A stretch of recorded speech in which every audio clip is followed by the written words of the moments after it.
خب تا اینجا که بچه ها با ما جلو اومدین، امیر از نقاط ضعف و نقاط قوت نقش دکتر برامون حرف زد. من اومدم اینجا بگم که خب من دکتر بازی شدم، چیکار کنم که بهترین حالت نقشم رو ایفا کنم؟ اگه میخوای بدونی بهترین بازی با نقش دکتر چیه، ادامه ویدیو رو با ما همراه باش.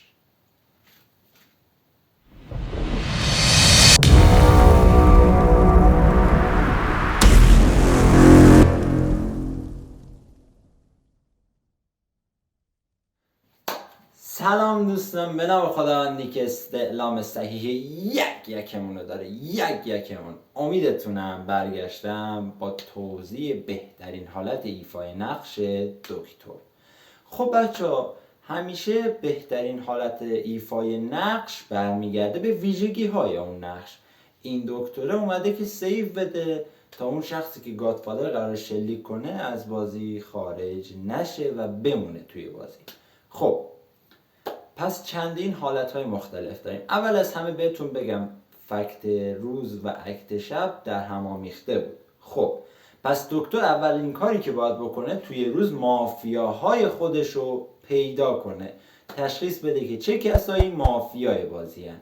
بعد از این میاد رو حالت نسبی، باید تشخیص بده که این مافیاها ترجیح میدن چجوری بازی کنن، شات سوزنی بزنن، بهترین افراد از بازی خارج کنن. همینجا توی پرانتز بگم بچه ها، این اصطلاحاتی که دارم میگم مربوط میشه با بهترین بازی با نقش گادفادر. اگه ندیدین لینکشو این بالا میذارم، حتما ببینید. خب بیایم بیرون از پرانتز.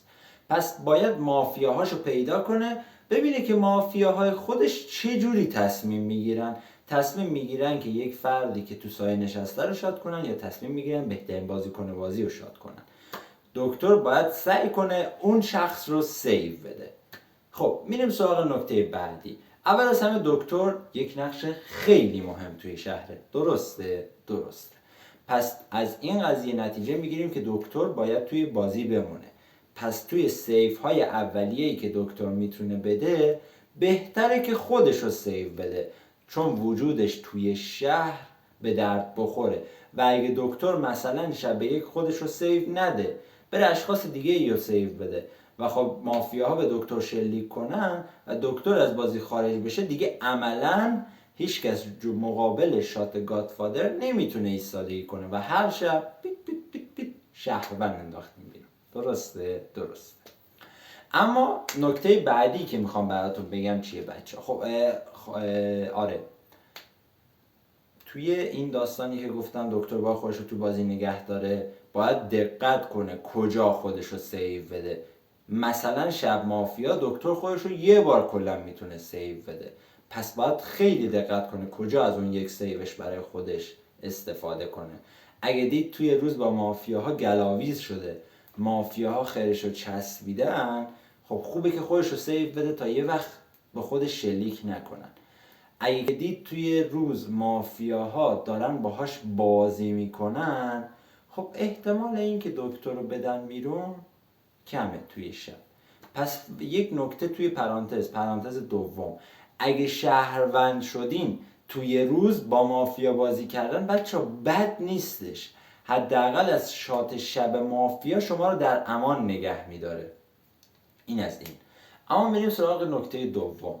اگه شما دکتر بودی، تشخیص دادی فلانی باید سیو داده بشه و اون شب هیچ کس از بازی خارج نشد، مخصوصا اون شخصی که تو سیوش دادی، یه آدز پیش میاد بچه ها که چی؟ اون شخص شهرونده، مافیا به شلیک کردن و از بازی خارج نشده.